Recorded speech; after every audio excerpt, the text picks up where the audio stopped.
Okay students, तो आज हम बात करेंगे डेलीगेशन ऑफ अथॉरिटी की, जो कि ऑर्गेनाइजिंग चैप्टर का लास्ट टॉपिक है। Delegation of authority and decentralization, तो ये दो टॉपिक आज हम कवर करेंगे। तो आप लोग ध्यान से सुनिएगा, समझ में आ जाएगा। बहुत सिंपल टॉपिक है, ज़्यादा मुश्किल नहीं है।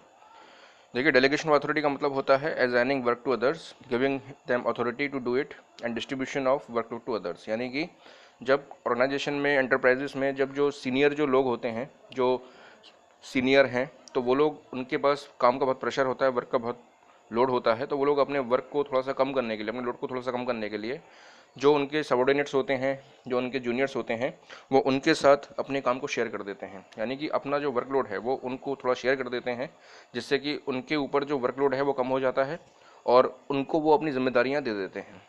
यानी कि वो उनके संग अपनी रिस्पॉन्सिबिलिटी शेयर करते हैं और रिस्पॉन्सिबिलिटी शेयर करने के साथ साथ उनको कुछ अथॉरिटीज़ भी देते हैं, जिससे कि वो अपने जो उन्होंने उनको काम दिया है वो उसको सही से पूरा कर सकें। तो इसमें तीन चीज़ें होती हैं, तीन एलिमेंट्स होते हैं इसके डेलीगेशन ऑफ अथॉरिटी के। एक सबसे पहली चीज़ रिस्पॉन्सिबिलिटी, देन अथॉरिटी और देन आंसरेबिलिटी। आंसरेबिलिटी को अकाउंटेबिलिटी भी कहा जाता है, यानी कि जवाबदेही। यानी कि अगर कोई सीनियर ने अगर अपने जूनियर को अगर कोई वर्क दिया है, कोई अपना लोड कम किया है, तो आंसरेबिलिटी उसकी कम नहीं होगी, क्योंकि जो काम उसने उसको दिया है वो काम भी उसको उसके सीनियर ने उसको दिया होगा, तो वो जवाबदेही उसको भी करेगा। और साथ साथ रिस्पॉन्सिबिलिटी उसकी ख़त्म नहीं होगी, क्योंकि रिस्पॉन्सिबिलिटी उसकी पूरी थी, जिम्मेदारी उसकी उतनी है जितनी कि उसके जूनियर की भी है, जिसको उसने काम सौंपा है अपना। तो अकाउंटेबिलिटी और रिस्पॉन्सिबिलिटी दोनों की रहेगी, बस अथॉरिटी जो है वो बढ़ जाती है कि उसने अथॉरिटी उसको दी है अपनी।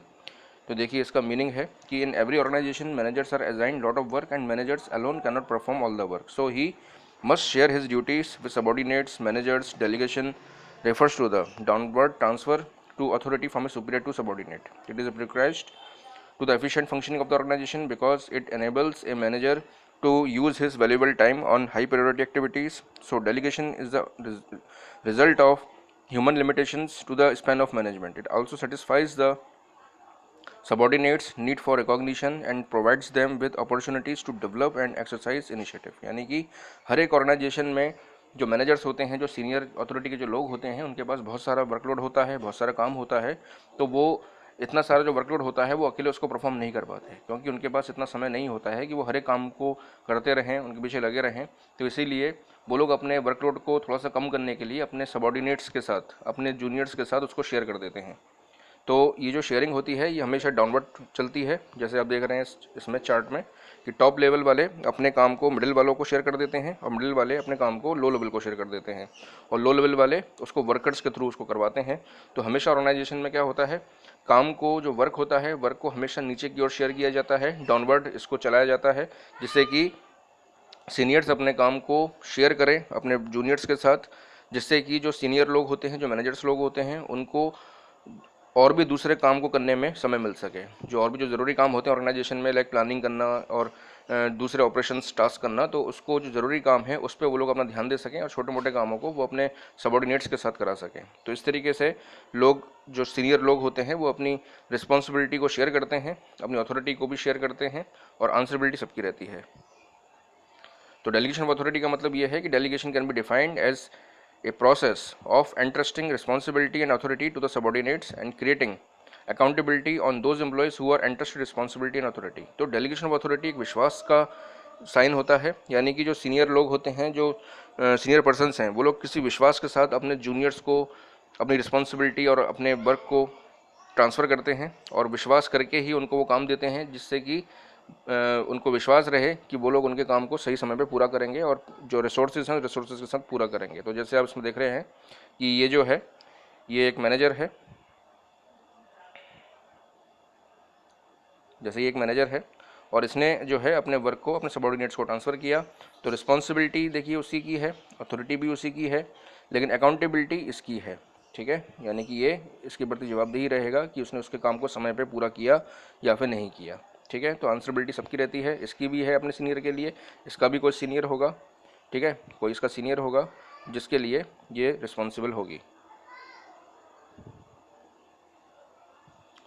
देखिए, एलिमेंट्स हैं डेलीगेशन के। डेलीगेशन में तीन एलिमेंट्स होते हैं।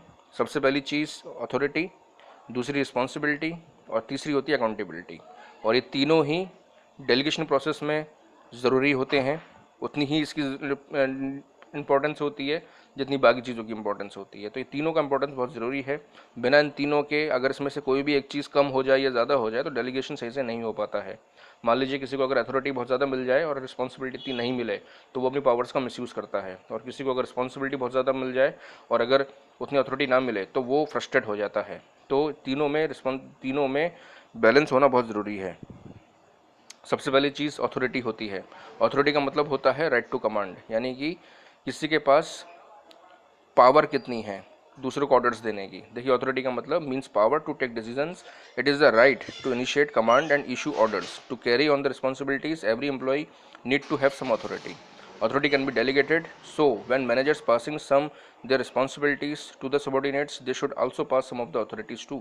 तो authority flows from top to bottom, superior to the subordinates. की अथॉरिटी का मतलब पावर होती है जिसके द्वारा जो सीनियर होता है वो अपनी वर्कलोड को अपने सबॉर्डिनेट्स को शेयर करता है, यानी कि उसके पास क्या राइट रहता है, क्या पावर रहती है जिसके थ्रू वो अपने जूनियर को, अपने सबॉर्डिनेट को पावर के साथ साथ अपनी रिस्पॉन्सिबिलिटी शेयर करे। तो ये जो होती है इसी को अथॉरिटी कहा जाता है, जिसमें वो उसको ऑर्डर देता है कि तुमको ये काम समय पे करना है और इतने यूनिट्स तुमको बनाने हैं। तो ये जो चीज़ है इसी को अथॉरिटी कहा जाता है। जो अथॉरिटी हमेशा डाउनवर्ड चलता है, जैसे आप देख रहे हैं चार्ट में कि टॉप लेवल से मिडिल लेवल में जाता है और मिडिल लेवल से फिर लो लेवल में जाता है और लो लेवल से फिर ऑपरेटिंग लेवल में जाता है। तो इस तरीके से हर एक जो सीनियर व्यक्ति होगा वो अपनी अथॉरिटी को नीचे ट्रांसफ़र करेगा अपने नीचे वाले लोगों के साथ। फिर दूसरी चीज़ इसमें जो होती है वो रिस्पॉन्सिबिलिटी होती है। रिस्पॉन्सिबिलिटी का मतलब होता है obligation to perform the duties assigned, यानी कि रिस्पॉन्सिबिलिटी का मतलब होता है obligation of a subordinate to properly perform the assigned duty, यानी कि जो सबॉर्डिनेट्स हैं उन सबॉर्डिनेट्स को ऑब्लिगेशन करना, यानी कि उनको रिस्पॉन्सिबिलिटी दे देना, उनको जिम्मेदारी दे देना कि वो अपने वर्क को पर्याप्त समय में, यानी कि जो असाइंड जो ड्यूटी है उनकी और जो उनको एक टाइम फिक्स किया गया है कि आपको इतने समय में ये काम पूरा करना है, तो वो करना उनकी रिस्पॉन्सिबिलिटी है। और सही से करना, पूरा करना, सभी चीज़ों को पूरा करना जो भी उसमें बताया गया है, तो वो चीज़ करना, सही तरीके से पूरा करना और आउटपुट सही से देना, ये चीज़ रिस्पॉन्सिबिलिटी कहलाती है। जिसमें कि it arises from A superior, ये हमेशा सुपीरियर से अराइज होती है। Subordinates relationship, because the subordinate is bound to perform the duty assigned to him by his superior, तो thus responsibility flow upward। Responsibility हमेशा अपवर्ड होती है, यानी कि जो वर्क जो है सीनियर ने अपने सबॉर्डिनेट को दिया है उसको पूरा करना सबॉर्डिनेट की जिम्मेदारी है, और उसको बताना, उसको पूरा करना, उसको आंसरेबिलिटी करना, ये सबॉर्डिनेट की जिम्मेदारी है कि वो अपने सुपीरियर को ये चीज़ बताए कि मैंने ये काम समय पे पूरा किया है और जितना आपने कहा था वो उतना मैंने पूरा किया है। तो देखिए जैसे ये इसमें है कि ये रिस्पॉन्सिबिलिटी है, एक बर्डन होता है रिस्पॉन्सिबिलिटी जो किसी के ऊपर होती है, और ये हमेशा ऊपर की ओर जाती है। देखिए ऊपर की ओर जा रहे हैं, तो हमेशा रिस्पॉन्सिबिलिटी जो होती है वो flows upward from subordinates to superior, ठीक है। और ये हमेशा जो है एक बैलेंस होना चाहिए। अगर हमने रिस्पॉन्सिबिलिटी किसी को बहुत ज़्यादा दे दी और अथॉरिटी नहीं दी तो वो फ्रस्ट्रेट हो जाता है, मिसयूज़ फ्रस्ट्रेट हो जाता है, और अगर अथॉरिटी बहुत ज़्यादा है और रिस्पॉन्सिबिलिटी कम है तो वो उसका मिसयूज़ करता है। तो इसलिए बैलेंस होना बहुत ज़रूरी है। तीसरी जो एलिमेंट है वो है अकाउंटेबिलिटी। अकाउंटेबिलिटी का मतलब होता है answerability for the final outcome of the assigned task, यानी कि जो जिम्मेदारी दी गई थी सबॉर्डिनेट को उसको वो समय पे पूरा कर पाया, उसके लिए उसकी जवाबदेही करना अपने सीनियर के लिए, यानी कि उसने सीनियर को बताना कि जो उसने काम दिया था वो उसको वो समय पे पूरा कर पाया कि नहीं। तो ये चीज़ होती है अकाउंटेबिलिटी। देखिए इसका मीनिंग कि accountability employees being answerable for the final outcome once authority has been delegated and responsibility accepted, one can not deny accountability. तो accountability flows upward, subordinate will accountable to a superior for satisfactory performance of work. It is generally enforced through regular feedback on the extent of work accomplished. The subordinate will be expected to explain the consequence of his actions or omissions. तो accountability cannot be delegated।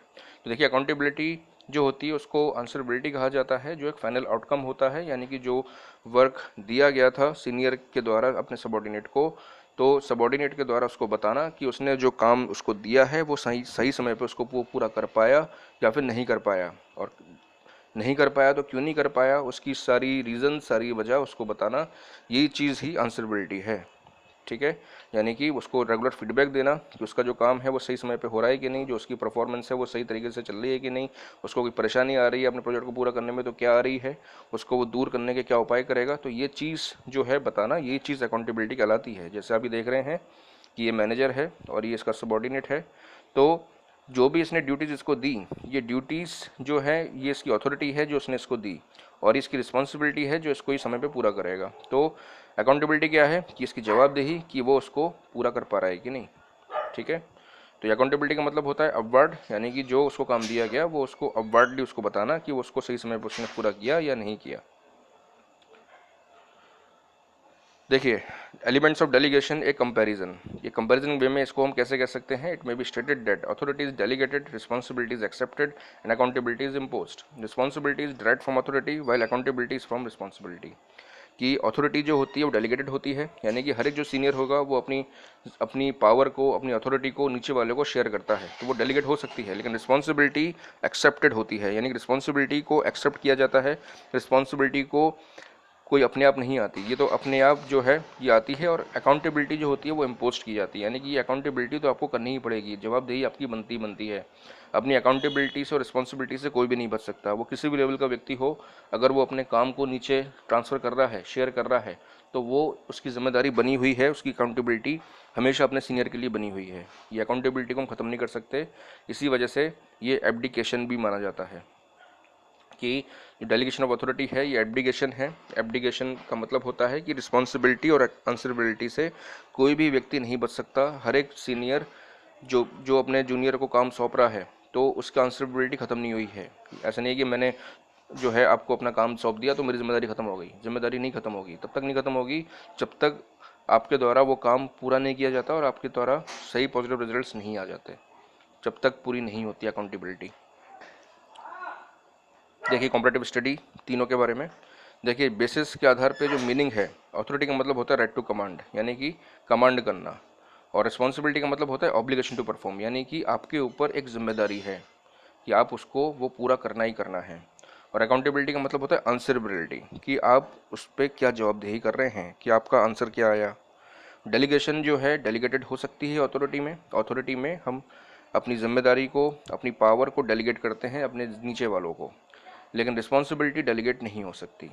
अगर मान लीजिए manager ने अपनी जो workload है वो अपने नीचे वाले को शेयर किया है, तो जिम्मेदारी उसकी उतनी ही बनी हुई है जितनी कि नीचे वाले की जिम्मेदारी है। अब देखा जाए तो जो मैनेजर है उसकी जिम्मेदारी उससे ज़्यादा है, क्योंकि उसको हमेशा अब उसको गाइड करते रहना है, ट्रेनिंग देते रहनी है, जब तक कि वो अपने काम को पूरा नहीं कर लेता।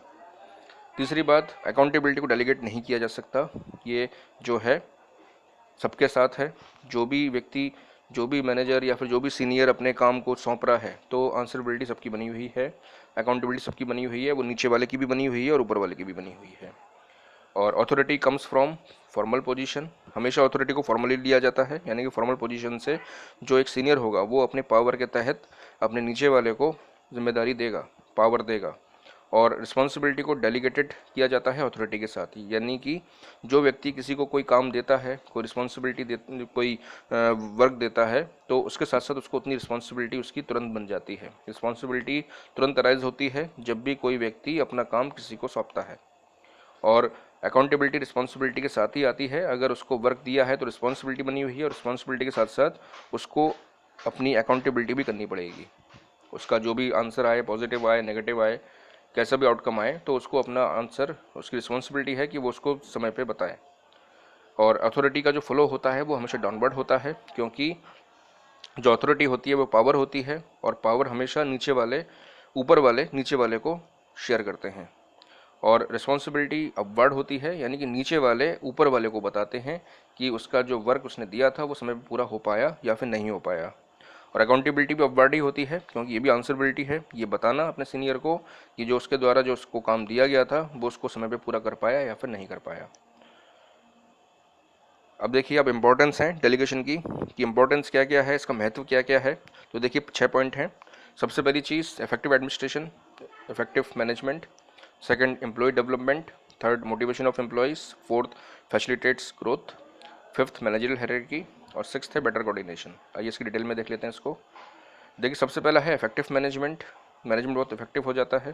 देखिए जब हम डेलीगेशन करते हैं, जब हम अपने काम को ट्रांसफ़र करते हैं किसी को, जब अपने जूनियर्स को या फिर अपने सबॉर्डिनेट्स को, तो उससे क्या होता है, मैनेजमेंट बहुत इफेक्टिव हो जाता है। क्योंकि जो मैनेजर्स होते हैं जो सीनियर जो पोस्ट के जो लोग होते हैं वो हर एक काम को नहीं कर सकते क्योंकि उनके पास इतना टाइम नहीं होता। तो वो अपने जो बेसिक जो वर्क होते हैं जो नॉर्मल इतने इतने ज़्यादा ज़रूरी नहीं होते, वो अपने जूनियर्स को, अपने सबॉर्डिनेट्स को उसको शेयर कर देते हैं। और वो खुद जो हैं, जो मैनेजर्स हैं, वो खुद जो ज़रूरी जो इंपॉर्टेंट जो एलिमेंट्स होते हैं, जो इंपॉर्टेंट प्लानिंग वर्क होते हैं, वो उसमें इन्वॉल्व हो जाते हैं। तो इफेक्टिव इससे क्या है, मैनेजमेंट बहुत इफेक्टिव हो जाता है, प्लानिंग जो वर्क है वो भी स्मूथली चलती रहती है, और साथ साथ जो जो नॉर्मल जो ऑपरेशंस का जो वर्क होता है वो भी स्मूथली चलता रहता है। कहीं पे कोई रुकावट नहीं आती, कहीं पे कोई परेशानी नहीं आती, जिस वजह से हमारा जो मैनेजमेंट है बहुत इफेक्टिव चलता रहता है। दूसरी बात, एम्प्लॉय डेवलपमेंट। एम्प्लॉय डेवलपमेंट ऐसे होता है क्योंकि जो सीनियर्स होते हैं, जो मैनेजर्स होते हैं, उनको जो काम मिला हुआ होता है, जो उनके अपर हेड ने दिया होगा, वो लोग अपने काम को अपने सबॉर्डिनेट्स के संग शेयर कर देते हैं।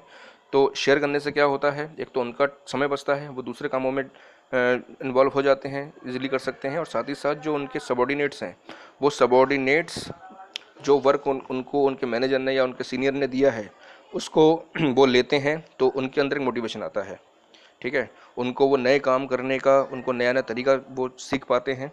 जैसे कि आप देख रहे हैं इसमें फ़ोटो में कि ये मैनेजर है और इसने अपने जूनियर्स को ये चीज़ सिखा रहा है। तो इससे क्या है, ये इसके जो जूनियर्स हैं ये लोग बहुत एक्साइटेड फील कर रहे हैं। तो इससे क्या हो रहा है, उनको नई चीज़ सीखने को मिल रही है, तो वो नई चीज़ सीखते हैं, तो उनके अंदर वो दूसरे तरह के वर्क को करने का एक नया तरीका उनको समझ में आता है, उनकी पर्सनैलिटी ग्रूम हो जाती है और उनका डेवलपमेंट होता है। तीसरी चीज़, मोटिवेशन ऑफ एम्प्लॉयज़। क्योंकि डेलीगेशन करने से एम्प्लॉयज़ का मोटिवेशन होता है, क्योंकि उनको ये लगता है कि जो मैनेजमेंट है वो हमारी सुनता है, हम पे ध्यान देता है, हमको नए नए टास्क में जोड़ता है, हमको नए नए टास्क में इन्वॉल्व करता है, हमको नए नए टास्क जो मेंटली जो बहुत इफेक्टिव वर्क हैं, जो फिजिकली बहुत इफेक्टिव वर्क हैं, बहुत दिमाग वाले काम हैं, प्लानिंग में हमको चांस देते हैं और ऑपरेशंस में हमको चांस देते हैं। तो इस तरीके से एम्प्लॉयज़ के मन में ऐसी बातें आती हैं, फीलिंग्स आती हैं, जिस वजह से क्या होता है, वो मोटिवेशन उनको आता है एम्प्लॉयज़ को, और वो नए से नए तरीके से काम को करने का एक जज्बा रखते हैं। ठीक है, वो फिर जो है वो हमेशा ऐसे ही वो कोशिश करते हैं कि हम इस काम को कैसे भी करके पूरा करेंगे। ठीक है, उनके अंदर जुनून आ जाता है कि हमको जो है विश्वास करके हमारे सीनियर ने, हमारे मैनेजर ने हमको ये काम दिया है, तो हम कैसे भी करके इनके इस वर्क को पूरा करें। तो एक जुनून उनके अंदर एक हावी हो जाता है, जिससे क्या होता है, फ़ायदा सबका होता है, एम्प्लॉयज़ का भी होता है और ऑर्गेनाइजेशन का भी होता है। ऑर्गेनाइजेशन भी उसमें सक्सेस करती है, क्योंकि अगर एम्प्लॉयज़ उसको वो सही से पूरा कर पाते हैं समय पे, तो उससे ऑर्गेनाइजेशन का फ़ायदा होता है, ऑर्गेनाइजेशन की सेल्स बढ़ती है, ऑर्गेनाइजेशन का प्रॉफिट बढ़ता है, और उससे पूरा ऑर्गेनाइजेशन को फ़ायदा है, और जिससे फ़ायदा एक उस एम्प्लॉय को भी मिलेगा। चौथी बात, फैसिलिटेट्स ग्रोथ। क्योंकि जो डेलीगेशन करने से जो मैनेजर्स होते हैं, जो सीनियर्स होते हैं, वो अपने काम को, अपने वर्कलोड को अपने जूनियर्स के संग शेयर कर देते हैं। तो शेयर करने से क्या होता है, जो जूनियर एम्प्लॉयज़ हैं, जो सबॉर्डिनेट्स हैं, वो ग्रोथ करते हैं। ठीक है, यानी कि उनका विकास होता है, वो नई नई चीज़ें सीखते हैं, उनको ट्रेनिंग मिलती है उस चीज़ को करने की, और ऐसा करने से क्या होता है, ऑर्गेनाइजेशन में हर एक व्यक्ति काबिल हो जाता है, हर एक व्यक्ति जो है ग्रूम हो जाता है, उनकी पर्सनैलिटी डाउन जो है, पर्सनैलिटी इंक्रीज़ हो जाती है, और वो हमेशा जो है नए नए काम को करने में, नए नई चीज़ों को, प्रोजेक्ट्स को हैंडल करने में तैयार रहते हैं। और इससे क्या होता है, जो ऑर्गेनाइजेशन होती है, ऑर्गेनाइजेशन का जो मैन पावर है वो बहुत अच्छा हो जाता है, और अच्छा होने के साथ साथ इसका बेनिफिट ऑर्गेनाइजेशन के ग्रोथ को मिलता है। यानी कि ऑर्गेनाइजेशन ग्रोथ करती है, ऑर्गेनाइजेशन सक्सेस करती है, और ऑर्गेनाइजेशन और ज़्यादा से ज़्यादा प्रॉफिट अर्न करती है, और ऑर्गेनाइजेशन तेज़ी से ग्रो करती है। तो इसीलिए डेलीगेशन जो है वो ग्रोथ को भी फैसिलिटेट करती है, यानी कि इससे विकास होता है, ऑर्गेनाइजेशन का तेज़ी से डेवलपमेंट होता है। फिर है मैनेजरियल हायरार्की। मैनेजरियल हायरार्की का मतलब होता है स्पैन ऑफ मैनेजमेंट। क्योंकि जो आप देख रहे हैं इसमें कि जो मैनेजर है, वो मैनेजर अपने जो जो वर्क है, उस अपने वर्कलोड को कम करने के लिए अब नीचे सबॉर्डिनेट्स को ये काम शेयर कर देता है। तो हमेशा जो नीचे वाले लोग होंगे वो अपने काम को नीचे वाले से शेयर करेंगे, और शेयर करने से क्या होता है, जो मैनेजरियल हायरार्की है वो बनी रहती है। यानी कि एक स्पैन ऑफ मैनेजमेंट जो होता है, जो कंट्रोलिंग होती है, वो बनी रहती है, और लोग अपने आप डिसिप्लिन में रहते हैं, जो एम्प्लॉयज़ होते हैं वो अपने आप डिसिप्लिन में रहते हैं। कोई उनके अंदर किसी प्रकार का कॉन्फ्लिक्ट्स नहीं होता, कि वो ऐसा नहीं सोचते, वो ऐसा लेज़ी नहीं होते कि वो नॉर्मली एक ही जैसा काम करते हैं डेली के डेली, तो उनके अंदर ऐसे लेज़ीपन जो आ जाता है वो नहीं रहता। उनको लगता है कि हमें नया नया काम रोज़ के रोज़ मिलता है, नए नए टास्क मिलते हैं। तो जो मैनेजर होता है वो नॉर्मली अपना मैनेजमेंट करता है, वो अपनी प्लानिंग वगैरह का काम करता रहता है, और जो उसके सबॉर्डिनेट्स होते हैं वो भी जो है उसका अनुसार, जैसे उनको बोला उसके अनुसार वो खुद ब खुद ही काम करते रहते हैं। उनको बार बार कुछ सिखाने की या ट्रेनिंग देने की ज़रूरत नहीं होती। तो इस तरीके से मैनेजमेंट का एक मैनेजर हायरार्की अपने आप इसमें डेवलप हो जाता है, अपने आप बना रहता है। तो ये डेलीगेशन का इम्पोर्टेंस है। और फिर है बेटर कोऑर्डिनेशन, क्योंकि बेटर कोऑर्डिनेशन इसलिए है क्योंकि जो मैनेजर्स हैं, जो सीनियर्स हैं, उन्होंने अपने वर्क को, अपने वर्कलोड को कम करने के लिए अपने सबॉर्डिनेट्स को वर्क दे दिया था। और सबॉर्डिनेट्स को वर्क देने से क्या हुआ कि जो है कोऑर्डिनेशन बना हुआ है, क्योंकि जो मैनेजर्स होते हैं वो लोग अपने वर्क को करने के लिए, प्रोजेक्ट्स बनाने के लिए एक टीम बना देते हैं, और उसमें भी टीम में टीम लीडर होगा, टीम लीडर के साथ साथ कोई प्रोजेक्ट इंचार्ज होगा, और इस तरीके से सबको अलग अलग पोस्ट दे दी जाती है। और जिससे क्या होता है, सब लोग उसी टीम के हिसाब से काम करते हैं, टीम वर्क के हिसाब से काम करते हैं, एक एस्पिरिट सबके मन में रहता है। तो इस वजह से क्या होता है, कोऑर्डिनेशन बना रहता है, यानी कि हर कोई जो है एक दूसरे के वर्क को कोऑर्डिनेट करता रहता है। मैनेजर हमेशा कोऑर्डिनेट करता रहेगा, जो सीनियर्स होते हैं वो कोऑर्डिनेट करते रहेंगे। और कोऑर्डिनेशन से क्या होता है, मैनेजमेंट का जो वर्क है, जो ऑर्गेनाइजेशन का जो वर्क है, वो स्मूथली चलता रहता है, कहीं पे कोई रुकावट नहीं आती, कहीं पे कोई परेशानी नहीं आती। तो ये एक डेलीगेशन की वजह से ही संभव हो पाता है। देखिए इनकी डिटेल्स हैं, आप ये डिटेल्स के हिसाब से लिख लीजिएगा, अपने नोट्स बना लीजिएगा, और जैसे मैं बता रहा हूँ वही है, आप इनको अच्छे से समझ लीजिएगा। वीडियो को पॉज करके आप इनको नोट उतार लीजिएगा।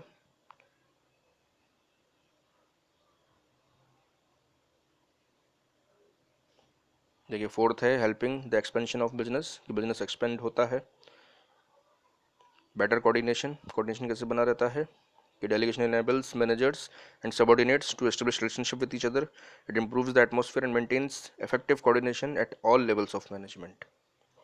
सिक्स्थ है reduces the work load of managers, कि मैनेजर्स का वर्कलोड कम हो जाता है। मैनेजर्स जो उनका जो रेगुलर जो वर्क होता है वो कम हो पाता है, क्योंकि उनके पास इतना समय नहीं होता कि वो हर चीज़ पे ध्यान देते रहें।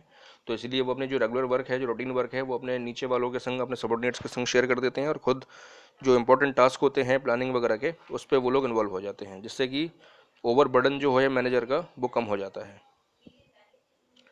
अब आइए, अब नेक्स्ट टॉपिक है सेंट्रलाइजेशन एंड डिसेंट्रलाइजेशन। देखिए सेंट्रलाइजेशन और डिसेंट्रलाइजेशन ऑर्गेनाइजेशन में वर्क करने का एक तरीका होता है, ठीक है। तो सेंट्रलाइजेशन जो है उसका मतलब होता है refers to concentration of authority at top level. And organization is centralized when the decision making authority is in hands of top level management only. Centralization जो है, अथॉरिटी में जो सेंट्रलाइजेशन होती है उसमें जो सीनियर्स होते हैं, जो जो टॉप जो लेवल के जो व्यक्ति होते हैं, वो सारी पावर्स अपने पास रखते हैं, और वो अपनी पावर्स को, अपनी अथॉरिटी को किसी के संग शेयर नहीं करते हैं। यानी कि जो भी इंपॉर्टेंट डिसीजंस होते हैं, जो भी उनको डिसीजंस लेने होते हैं ऑर्गेनाइजेशन में, वो सब खुद ही लेते हैं, और वो अपने किसी भी जूनियर को, किसी भी सबॉर्डिनेट को अपने संग हिस्सा नहीं लेने देते। यानी कि जो भी उनको करना है वो अपने पास रखना है। इसको हम ये कह सकते हैं कि अगर आप मुट्ठी बंद करें तो वो होता है सेंट्रलाइजेशन, यानी कि सारी पावर्स आपके हाथ में है, आप किसी को अपनी पावर शेयर नहीं कर रहे हैं। और दूसरी चीज़ डिसेंट्रलाइजेशन होता है। डिसेंट्रलाइजेशन का मतलब होता है पावर्स को शेयर कर देना, यानी कि जब मैनेजर अपनी पावर्स को शेयर कर देता है अपने वर्कलोड को कम करने के लिए, तो वो चीज़ बन जाती है डिसेंट्रलाइजेशन। तो decentralization refers to systematic delegation of authority throughout all levels of management and all the departments. यानी कि ऑर्गेनाइजेशन में जितने भी डिपार्टमेंट्स हैं, और सभी डिपार्टमेंट्स में हमेशा जो टॉप लेवल के लोग हैं, यानी कि जो सीनियर पर्सनस हैं, वो अपने पावर्स को, अपनी अथॉरिटी को अपने नीचे वालों के संग, अपने जूनियर्स के संग शेयर कर देते हैं। तो ये शेयर करना जो है, हर एक लेवल पे शेयर करना, ये चीज़ डिसेंट्रलाइजेशन कहलाती है।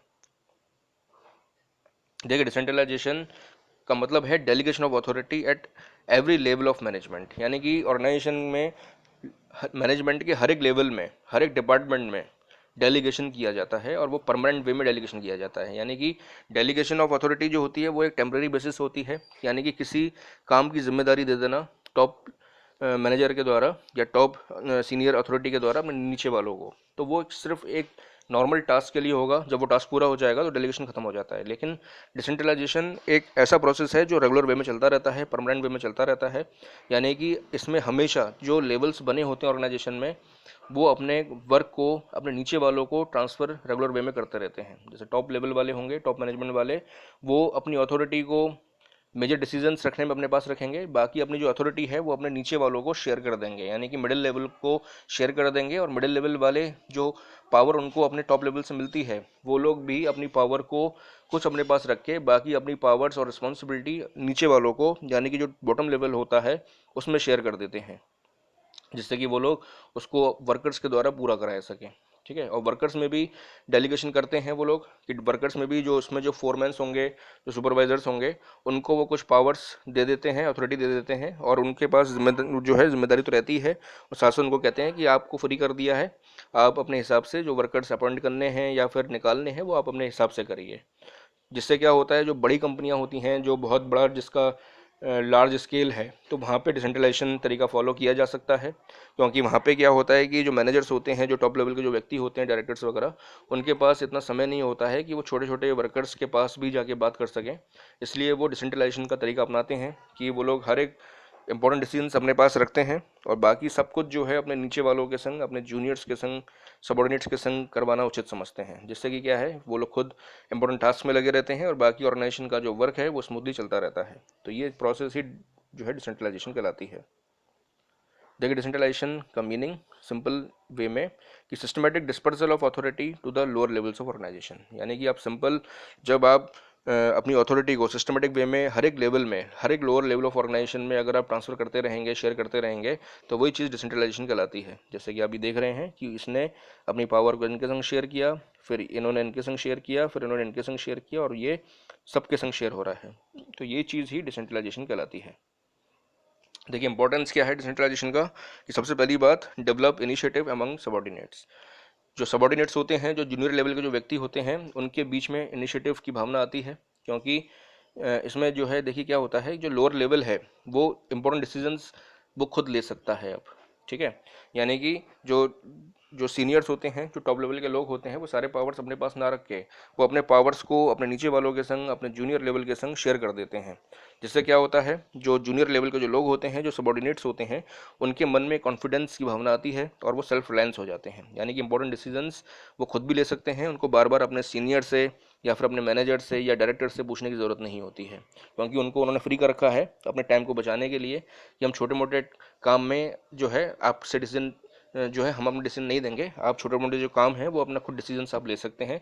जिससे कि वो लोग खुद अपने बड़े टास्क में और प्लानिंग में जो है जुड़े रहते हैं। दूसरी चीज़, क्विक डिसीजन मेकिंग। देखिए, डिसेंट्रलाइजेशन जो ऑर्गेनाइजेशन होता है उसमें डिसीजन मेकिंग बहुत जल्दी लिया जा सकता है, क्विक डिसीजन हो सकता है। और ये सब तभी पॉसिबल है जब लोअर लेवल मैनेजर्स को आप अप्रूव कर सकें कि वो इंपॉर्टेंट डिसीजंस ले सकें। ठीक है, हर चीज़ के लिए अगर आप जो लोअर लेवल के जो मैनेजर्स हैं, लोअर लेवल के जो जो सबॉर्डिनेट्स हैं, वो अगर हर चीज़ के लिए, हर ऑर्डर के लिए अगर अपने सीनियर्स को, अपने जो उनके जो जो बॉस लोग हैं उन्हीं के अगर मुंह ताकते रहें, तो क्या होगा, वर्क बहुत डिले हो जाएगा, ऑर्गेनाइजेशन की डिसीजंस में बहुत देर लग जाती है। तो इससे बचने के लिए डिसेंट्रलाइजेशन का तरीका अपनाया जाता है, जिससे कि कोई डिसीजन मेकिंग हो सकती है, इजीली डिसीजन मेकिंग हो सकती है। जो भी कोई इंपॉर्टेंट डिसीजन होगा तो उसके लिए वो अपने सीनियर्स का वेट नहीं करेंगे, वो खुद भी उसको बहुत जल्दी से डिसीजन ले सकते हैं, और ऑर्गेनाइजेशन का जो काम है वो स्मूथली चलता रहता है और रैपिडली चलता रहता है। और तीसरी चीज़, relief to top management. Decentralization से जो टॉप लेवल के जो लोग होते हैं, जो टॉप एग्जीक्यूटिव्स होते हैं, उनके पास जो एक्सेसिव वर्कलोड हो जाता है, ठीक है, वो एक्सेसिव वर्कलोड खुद ना करके वो अपने सबॉर्डिनेट्स को ट्रांसफर कर देते हैं, शेयर कर देते हैं। जिस वजह से क्या होता है, टॉप लेवल जो है वो अपने इंपॉर्टेंट इशूज़ में, इंपॉर्टेंट मैटर्स में इन्वॉल्व हो जाते हैं, और जो उनका जो डेली का जो रूटीन टास्क है, वो रूटीन टास्क उनके जो सबॉर्डिनेट्स हैं, उनके जो जूनियर्स हैं, वो करते रहते हैं। तो इससे क्या होता है, टॉप मैनेजमेंट को रिलीफ भी मिलता है।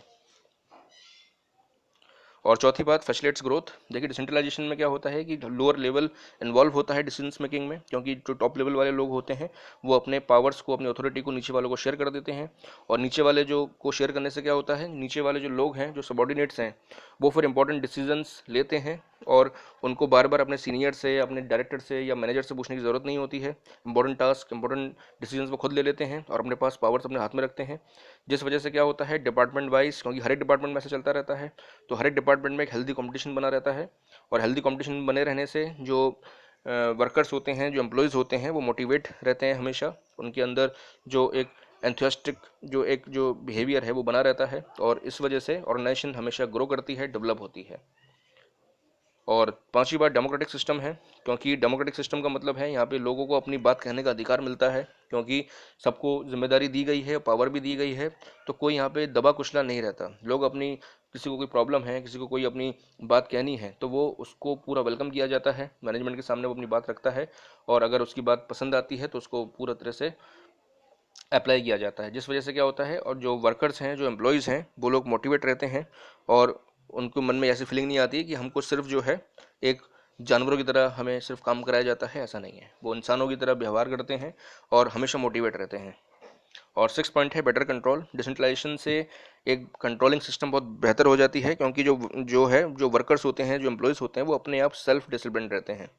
उनको डिसिप्लिन करने के लिए कोई अलग से कोई मैनेजर या फिर अलग से कोई कंट्रोलर नहीं रहेगा। वो खुद ब खुद, क्योंकि उनको पता रहता है कि भाई हमें खुद ही अपना डिसीजन लेना है, खुद ही इंपॉर्टेंट डिसीजन हमें खुद लेने हैं, हमें बार बार मैनेजर्स की तरफ देखने की ज़रूरत नहीं है, मैनेजर्स हमें बताएगा तभी नहीं करना है। तो इस वजह से वो लोग, उनके पास बेटर कंट्रोल रहता है, खुद ही कंट्रोल वो कर लेते हैं अपने आप खुद ही, और पूरा जो ऑर्गेनाइजेशन होगा वो बेटर कंट्रोल में रहता है। देखिए इंपॉर्टेंस ऑफ डिसेंट्रलाइजेशन की सबसे पहली चीज़ जो मैंने आपको बताई, रिडक्शन ऑफ वर्कलोड। मैनेजर्स जो होते हैं, जो सीनियर्स होते हैं, उनका जो वर्कलोड है वो कम हो जाता है। इसमें उनको जो एक्सेसिव वर्कलोड उनके पास रहता है वो कम कर सकते हैं, और अपने जो ज़रूरी, जो इंपॉर्टेंट डिसीजंस हैं, इंपॉर्टेंट जो प्लानिंग है, उसमें वो लोग इन्वॉल्व हो सकते हैं, और जो डेली की जो जो काम होते हैं वो अपने सबॉर्डिनेट से करवा लेते हैं। दूसरी चीज़ डेवलपमेंट ऑफ पर्सनल, क्योंकि जो सीनियर्स हैं वो लोग अपने टास्क को, अपने वर्कलोड को कम करने के लिए अपने सबॉर्डिनेट्स को यूज़ करते हैं, सबॉर्डिनेट्स को इन्वॉल्व करते हैं। तो सबॉर्डिनेट्स जो हैं उनके काम को करते हैं, और जिस वजह से नई नई चीज़ें उनको सीखने को मिलती हैं, उनको ट्रेनिंग मिल जाती है, नई नई बातें जानते हैं, और उनके मन में विश्वास बना रहता है अपने सीनियर्स के प्रति और मैनेजमेंट के प्रति, जिस वजह से क्या होता है, जो पर्सनल उनका डेवलपमेंट होता है। और third thing, motivation of for subordinates को मोटिवेशन मिलता है, क्योंकि जो सीनियर्स हैं, जो उनके जो जो बॉस लोग हैं, वो लोग विश्वास करके उनको अपना वर्क देते हैं, वर्कलोड कम करते हैं। और जो सबॉर्डिनेट्स हैं, जब उनसे वो अपना ऑर्डर लेते हैं, उनसे काम लेते हैं, तो उनके मन में ऐसी फीलिंग आती है कि चलो, जो हमारे सर हैं, जो हमारे सीनियर हैं, वो हम पे विश्वास कर रहे हैं, और विश्वास करके हमको ये इतना इंपॉर्टेंट प्रोजेक्ट हमको दिया है। तो इस तरीके से जब उनके मन में ऐसी फीलिंग्स आ जाती हैं, ऐसी बातें आ जाती हैं, तो उनका अपने आप मोटिवेशन होता है। तो मोटिवेशन करने के लिए कोई किसी लीडर की ज़रूरत नहीं होती कि वो उनको आके उनका माइंड चेंज करेगा या फिर उनका माइंड वॉश करेगा। वो खुद ब खुद ही जो है मोटिवेट हो जाते हैं, और खुद ब खुद ही वो बेहतर काम करते हैं अपना, जिससे क्या है, उसका बेनिफिट ऑर्गेनाइजेशन को मिलता है। और क्विक डिसीजन मेकिंग, डिसेंट्रलाइजेशन से क्विक डिसीजन मेकिंग होती है, क्योंकि सारे इंपॉर्टेंट जो इश्यूज़ हैं वो सब शेयर किए जाते हैं। हमेशा जो हैं, जो सीनियर्स होते हैं, वो अपने अथॉरिटीज़ को शेयर कर देते हैं नीचे वालों के संग, हर एक अथॉरिटी को अपने पास नहीं रखते। और जिस वजह से क्या होता है, कोई भी डिसीजन लेने में उनको अपने सीनियर्स के साथ या फिर अपने बॉस को पूछने की ज़रूरत नहीं होती है। कोई भी इंपॉर्टेंट डिसीजन लेना है, ज़रूरी डिसीजन लेना है, तो वो क्विक उसको खुद ले सकते हैं, इधर उधर पूछने की ज़रूरत नहीं होती है। तो इसलिए डिसीजन मेकिंग में बहुत जल्दी हो जाता है।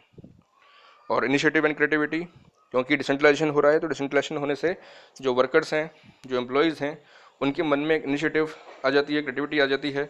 वो मैनेजमेंट में अपनी बात कहते हैं, कोई उनके मन में कोई फ्रेश आइडिया है तो वो फ्रेश आइडिया को मैनेजमेंट में बताते हैं, और मैनेजमेंट भी उनकी बातों को वेलकम करता है, स्वीकार करता है, और उसको अप्लाई करता है। जिस वजह से क्या होता है, वर्कर्स जो हैं हमेशा नई नई क्रिएटिव चीज़ें लेके आते हैं, ठीक है, और वर्कर्स मोटिवेट भी होते हैं, और इसका फ़ायदा ऑर्गेनाइजेशन को भी मिलता है। और बेटर कोऑर्डिनेशन मैंने आपको बताया कि जो वर्कर्स हैं, जो हैं अपने आप खुद अपना काम करते हैं, क्योंकि उनको जो है पावर शेयर की गई है, और शेयर करने से क्या होता है, हर एक जो व्यक्ति है वो एक दूसरे को कोऑर्डिनेट करता है। जो मैनेजर है, जो सीनियर है, वो हमेशा, क्योंकि उसने अपने काम को जो है शेयर किया है नीचे वालों को, तो क्योंकि जिम्मेदारी उसी की भी है, क्योंकि उसको भी किसी ने दिया था, उसके उसके सीनियर ने दिया था, तो इसीलिए वो कोऑर्डिनेट हमेशा करता रहेगा। उसके पास ये नहीं है कि उसने अपना काम दे दिया तो उसकी ज़िम्मेदारी ख़त्म नहीं हुई है। उसको लगातार अपने सबॉर्डिनेट्स के संग जुड़े रहना पड़ेगा, और उनको कोऑर्डिनेट करते रहना पड़ेगा। तो इस वजह से कोऑर्डिनेशन बहुत बेहतर हो जाता है। और बेटर कंट्रोल अपने आप रहता है, क्योंकि सब लोग सेल्फ कंट्रोल्ड होते हैं, किसी को अलग से कंट्रोल करने की ज़रूरत नहीं है, किसी को अलग से कंट्रोलर बनाने की ज़रूरत नहीं है, क्योंकि जो एम्प्लॉयज़ होते हैं, जो वर्कर्स होते हैं, उनको जो टास्क दिया जाता है डेलीगेशन के द्वारा, वो उसको बेहतर ढंग से करते हैं। तो इसी वजह से ऑर्गेनाइजेशन में बेटर कंट्रोल बना रहता है।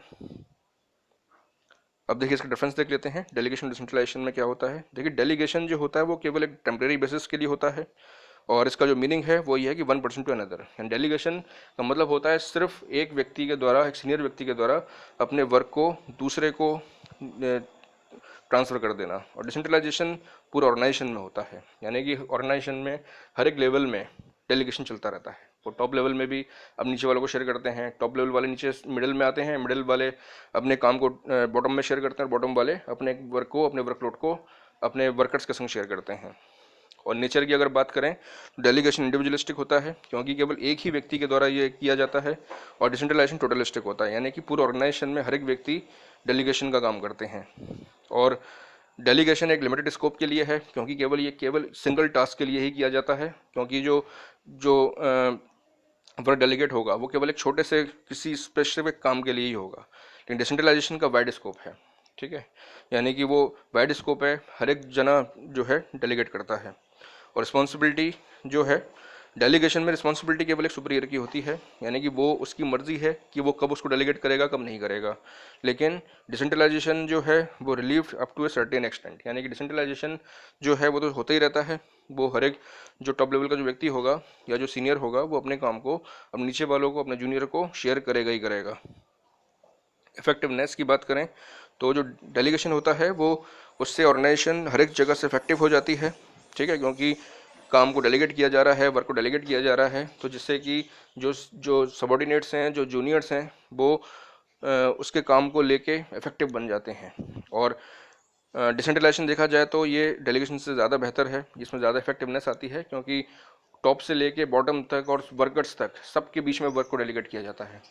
डेलीगेशन जो हो सकता है वो केवल ऐसा हो सकता है केवल टॉप लेवल वाले मिडिल वालों को ही करें, या मिडिल वाले कुछ सिलेक्टेड लोगों के संग जो सुपरवाइजर्स हैं उनके संग ही जो है डेलीगेट करें। लेकिन डिसेंट्रलाइजेशन सबके साथ ही होती है, हर एक लेवल पे होती है, तो इसलिए देखा जाए तो ये ज़्यादा इफेक्टिव है लार्ज ऑर्गेनाइजेशन में। और रिलेशनशिप जो है, डेलीगेशन में केवल सुपीरियर सबॉर्डिनेट रिलेशनशिप होती है, यानी कि सुपीरियर अपने काम को अपने सबॉर्डिनेट के संग करवाता है। और डिसेंट्रलाइजेशन जो होती है वो ऑटोनोमस यूनिट्स में होती है, यानी कि जब ऑर्गेनाइजेशन बहुत ज़्यादा बड़ी होती है और जब जो टॉप लेवल के जो लोग होते हैं, मैनेजर से डायरेक्टर्स, जब उनको सब जगह जाने की जब समय नहीं होता और सबसे कोऑर्डिनेट करने का जब समय नहीं होता, तब उस केस में वो डिसेंट्रलाइजेशन को अपनाते हैं। तो इसलिए ये ऑटोनोमस यूनिट्स में ही होता है। तो ये आई होप आपको समझ में आ गया होगा कि डिसेंट्रलाइजेशन क्या होता है, डेलीगेशन ऑफ अथॉरिटी क्या होती है। तो ये आपका टॉपिक पूरा होता है। इस ऑर्गेनाइजिंग जो चैप्टर है, इस ऑर्गेनाइजिंग चैप्टर में से 15 मार्क्स का आपके पेपर में आता है। तो मैंने आपको टॉपिक्स के साथ साथ केस स्टडीज़ भी समझा दी हैं। अगर आपको कोई डाउट हो, कोई परेशानी हो, तो मुझे नीचे कमेंट बॉक्स में कमेंट कीजिए, एंड प्लीज़ मेरे वीडियोस को लाइक कीजिए, शेयर कीजिए। एंड नेक्स्ट वीडियो मैं जल्दी ही आपके सामने लेके आऊँगा, जो नेक्स्ट चैप्टर है स्टाफिंग, उसके लिए। तब तक के लिए थैंक यू।